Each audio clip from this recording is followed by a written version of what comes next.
Tales from the wild. Stories from the heart.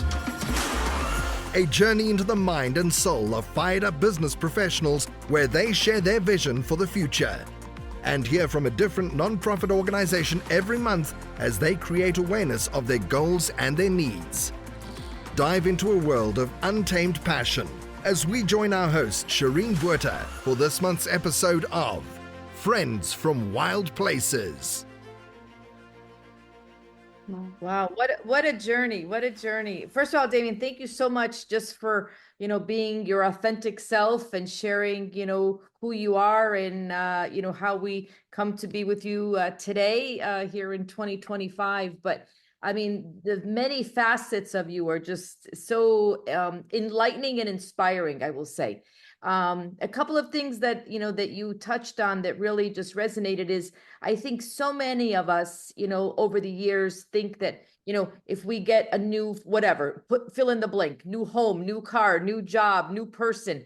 But yet we are still taking ourselves to that, whatever that may be. And sometime, you find yourself literally across the world with the same issues that you started with on the other side of the world. So Absolutely. And I think that's so true for our listeners because everyone can relate to that, right?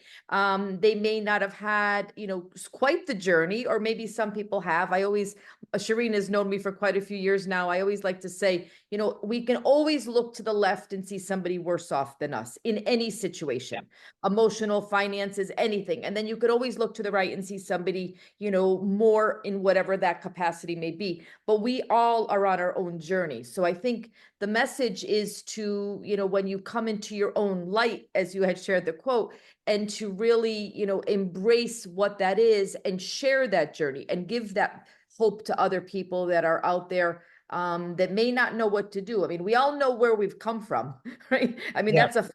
But I mean, trying to identify and address, okay, what do we do now? And for you, the consistent theme that I heard from you sharing your story was that little voice never left you.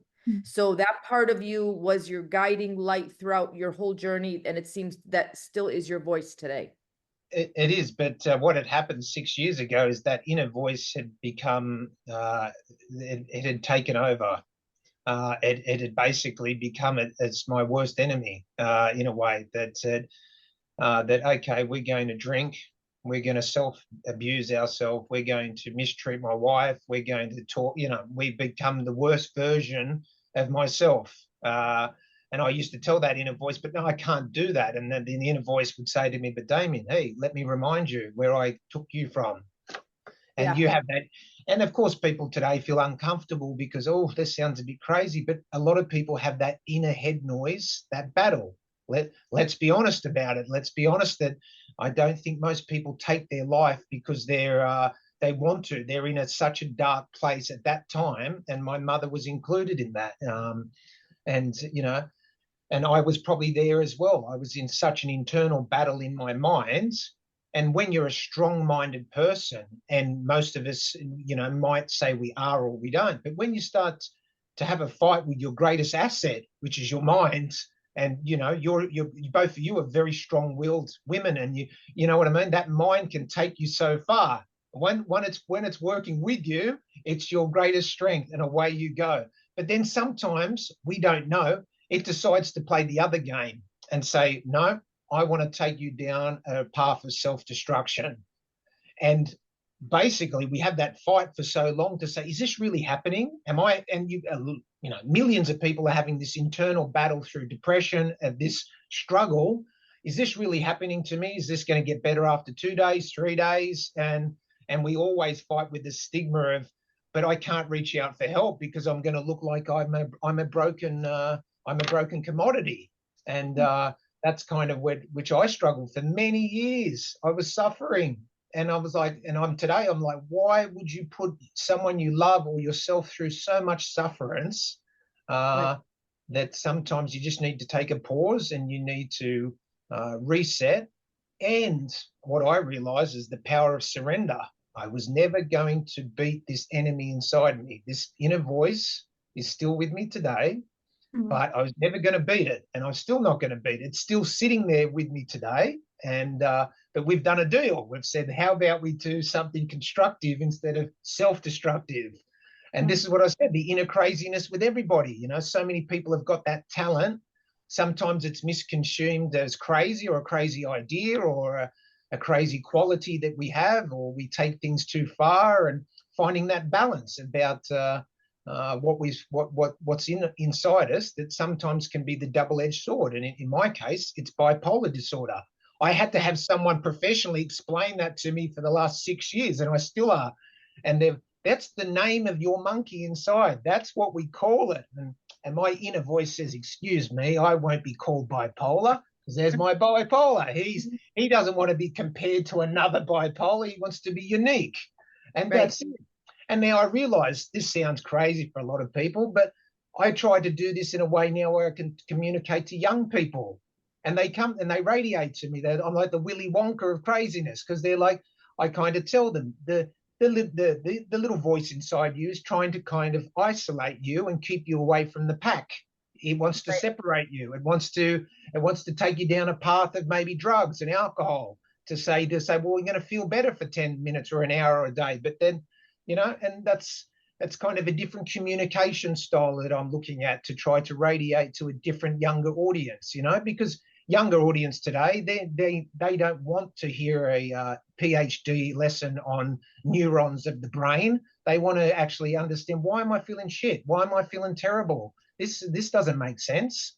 Why am I alone? And then they see this crazy Australian guy with a Willy Wonka tuxedo on, and I say, hey, this is okay. You don't have to feel like you're alone, and you should be talking about these things with the people around you.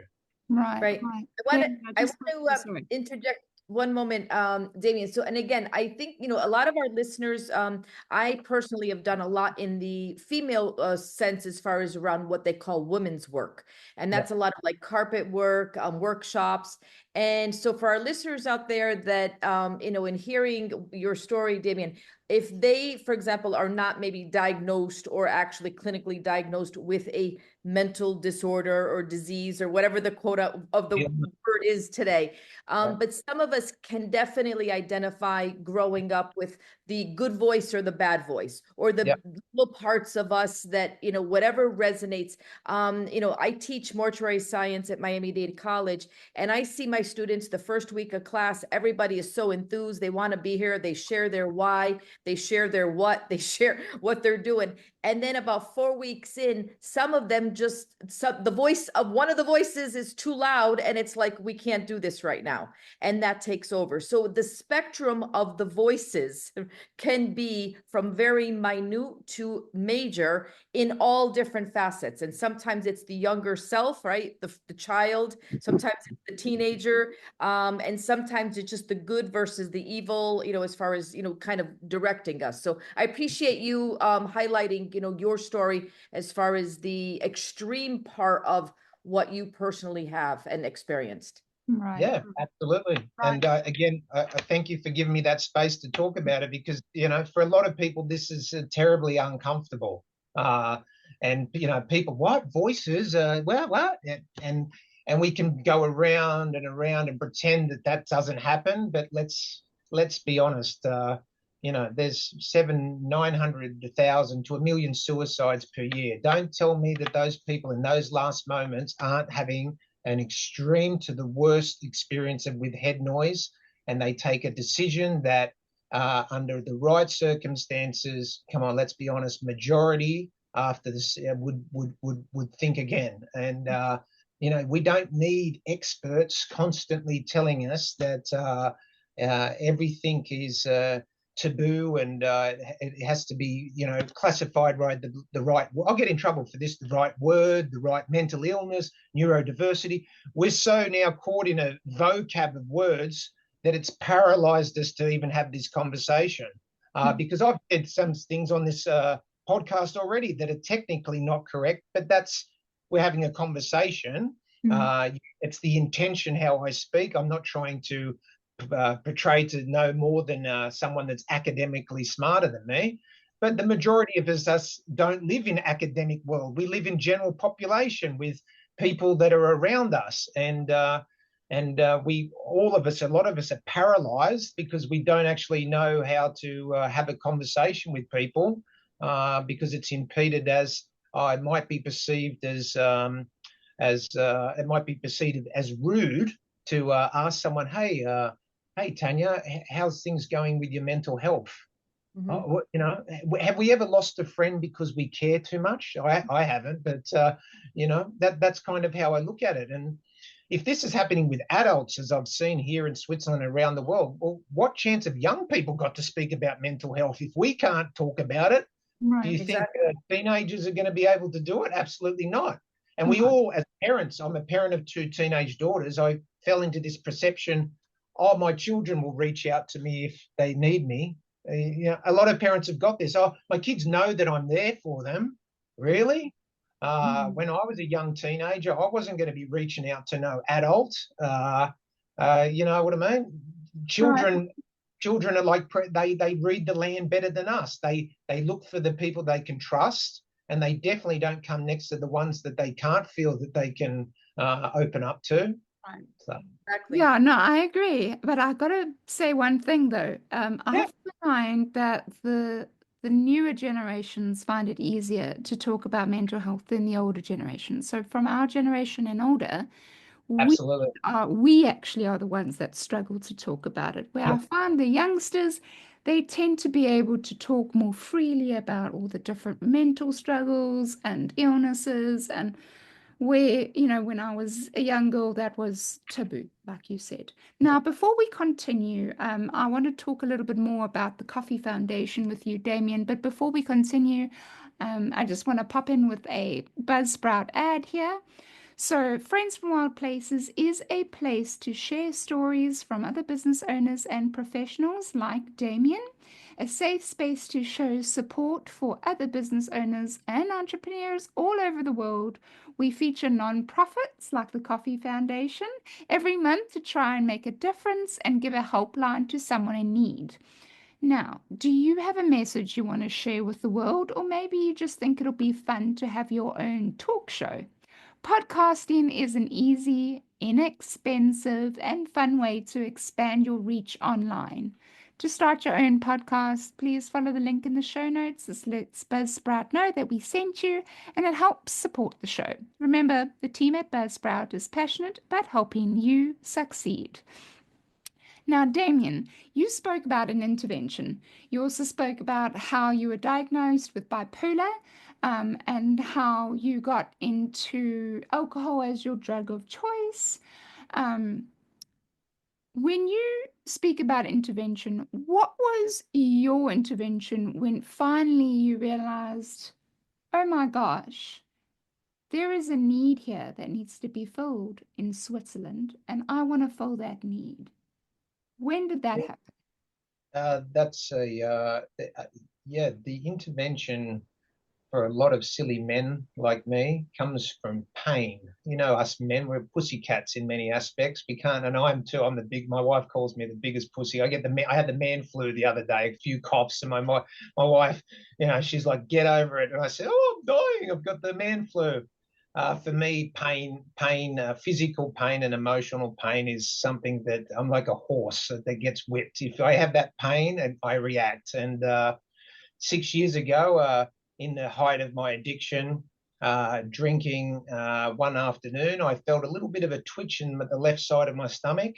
And within an hour, I was on my knees praying to God in the emergency ward. I'd had let's say, intestinal twitch where all my intestines had started to roll over on each other.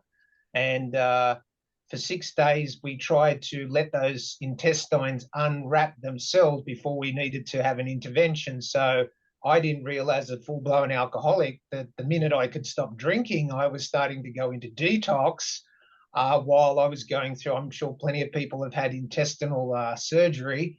There's something about intestines, they don't like rolling over on each other. And I started expanding, like you would say, like a balloon. And for 6 days, we thought that this would untangle. So I was in the grip of a detox morphine cocktail. And on day 7, the professor came in and said, "We've got to get you into surgery now. This is not working." And signed all the papers. "Please, doc, get me in there, and we're going to do keyhole surgery. It's going to be all good." And so I got in there, kissed the nurses, as you do. I love nurses, and went under the magic gas. And then as soon as I come out, I put my hand in my T-shirt, and I felt the first stitch of 37 straight down the middle. There was no keyhole surgery. The professor came in and said what I saw inside was horrific. I had to take out 15, 16 centimeter intestine. Bowel had to be removed. If I didn't do it, you would have had a full hemorrhage, and that was it. And I've again played rugby, had other surgeries. I went into the pain zone that I can even today I just could never describe. And then detoxing, nurses trying to cool me down, trying to say what's going on, and I was hiding my alcohol, of course. I was not telling the poor nurses that are there to try and look after me I'm a full-blown alcoholic, and they're like, "Something else is wrong with you." And I'm like, "Oh, I don't know, maybe it's this." And they're like, "This is bad, but something else is happening to you." And then a beautiful African nurse came at 2 a.m., putting wet towels on me. And again, we got the whole superpowers wrong, superheroes in the world. They're around us everywhere. Nurses, paramedics. When you're at your bottom need, these people. And the nurse at 3 a.m, she's like, "Damien, you can tell me." And I said, "Yeah, I drink a lot." And finally, she got the alcohol team in to support me. And okay, well, we don't care if you drink. We're here to get you better. And 30 days in intensive care looking at the ceiling. And, people have religion, and it's always that moment when you're at your rock bottom, you're looking for any God. It doesn't matter which God it is. You want someone to connect with to try and make sense of where you go. I had 2 young daughters at the time, looking at their father. My wife, she was going to leave me. I'd become the worst version of myself. And hallucination from the morphine. I started seeing cats walk around the hospital. You're losing everything. And the elevator has basically come at the bottom. We're at basement now. And a lot of people say, "You know what? I'd like the elevator to go lower.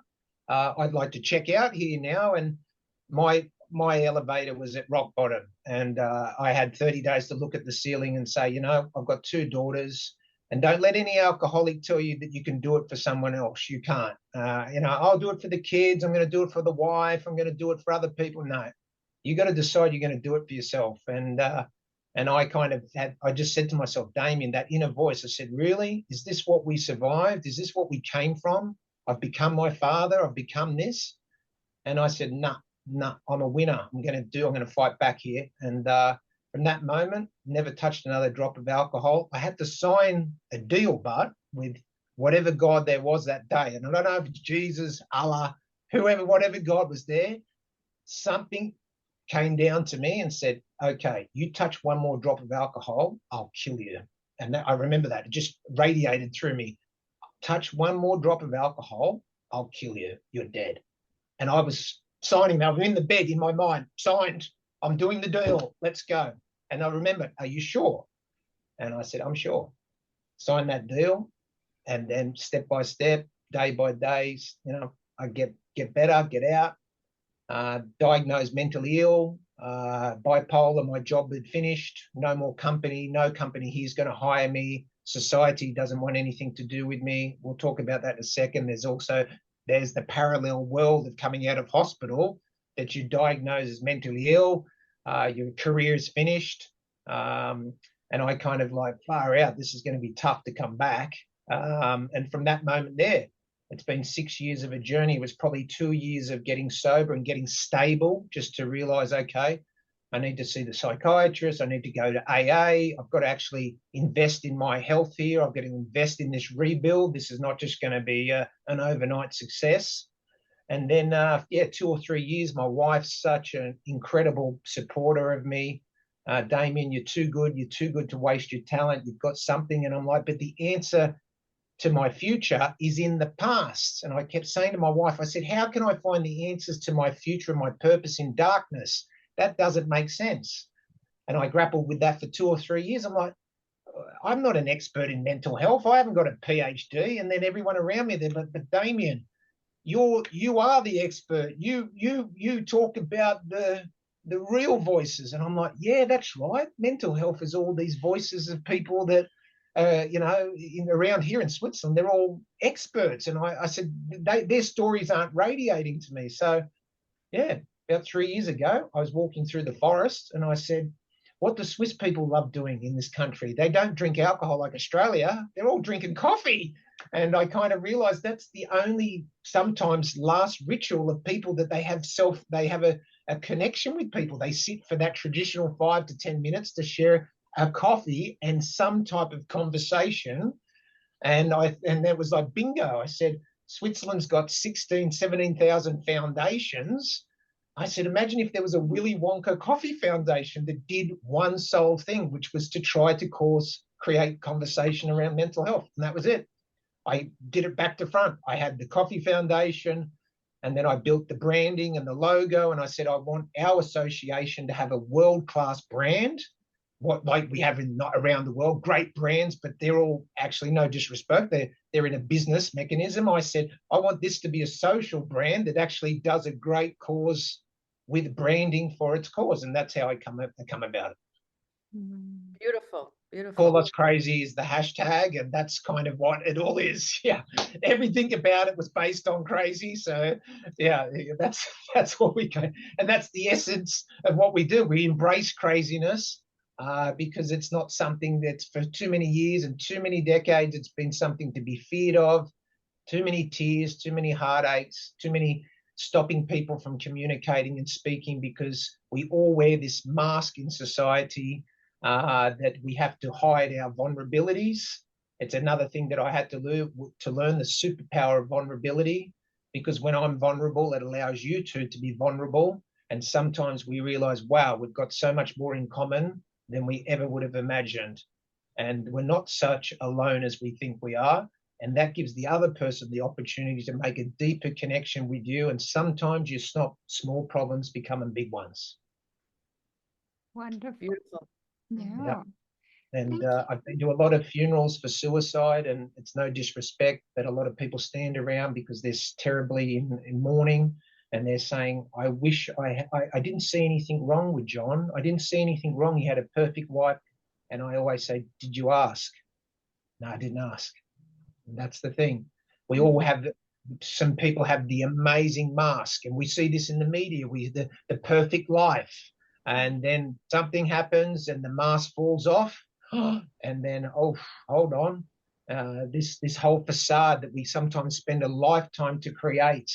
When you get, as you know, when you get to the hospital, they don't care about your salary, what your car you're driving. The nurse treats you on how you treat her. And, you know, I get to the hospital and the big smart guy next to me at the last visit, he was wondering why she wasn't coming when he's talking to her with disrespect. And I said, mate, here at the hospital, we're all the same bare bum like when we came out at birth. It's just an amazing way. Hospital death, it recalibrates you to how we came in this world, and that's how we're judged. We're judged on how we treat other people. And when you're at your most vulnerable, you kind of would love to see that people will give you the same compassion that we do for physical health. Tune in next week for part 3 of Friends from Wild Places. You've been listening to Friends from Wild Places with Shireen Bueta. Be sure to subscribe to the podcast from the links to catch every episode and unleash your passion.